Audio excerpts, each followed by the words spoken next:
What is the rule on taking creatine? I wanted to ask you that actually as a bodybuilder, right? Like, can you take creatine all the time? Are you supposed to like get on it and then get off it because you retain the water weight? Like, what's the right way to use creatine? Yeah, that's one of the things. Yes, I want. I can lie to the customer and say buy a bottle every month. And use it, but that is not the case. Most people should know and have to know that you just can't take uh, creatine continuously like you can on a protein powder. Protein powder, your body needs the protein. It uses the protein. It absorbs it, uses it. If you take too much, of course, the rest would just be stored as either fat or just excreted and not used. So when it comes to creatine, your body, for some reason, after a while, just I'm not going to get into the scientific part of it because I don't know exactly why. But what I started using creatine, I noticed after the initial first 6 to 8 weeks that I was retaining the water, I was gaining the weight, I was pushing the weight as well. So my the amount I was lifting also increased. I noticed after the initial 6 to 8 weeks, then I wasn't getting that volume anymore, the expansion anymore, and I wasn't getting the same pumps. And so I decided to go off for about 2, 3 weeks, went back on, and I noticed I got the effects back again. There was a loading.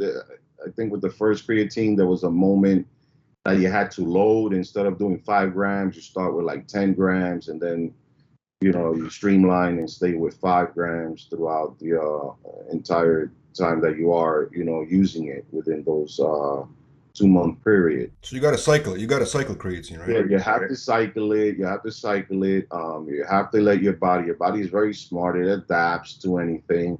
It's not your typical multivitamin or protein or BCA or your aminos. And there has to be a moment where you take it out. So I always tell people make sure you plan it so you can use it around your peak week.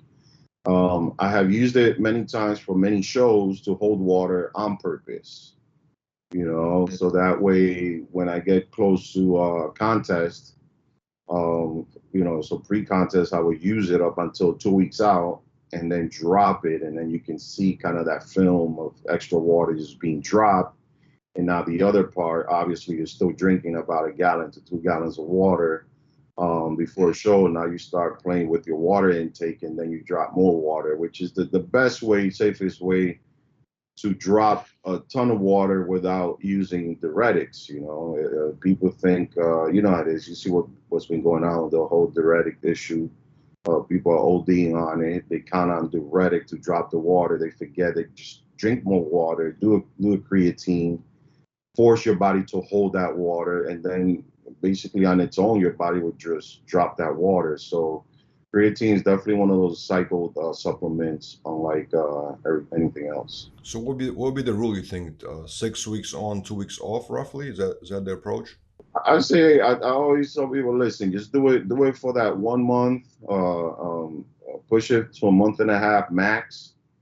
Can you do it to 8 weeks? Yes, but the longer you're on it, the longer you need to actually, not have that adapting phase. I mean, people will argue and say they could do 3 months. I mean, I've done it so many times in the beginning, and I've done the 1 month, 2 months, 3 months, and I found out anything under, 8 weeks is the best peak moment for it. And if you're doing any type of powerlifting or any type of high impact sports, I think they should save it for those 8 weeks within that you are playing or doing any sort of lifts.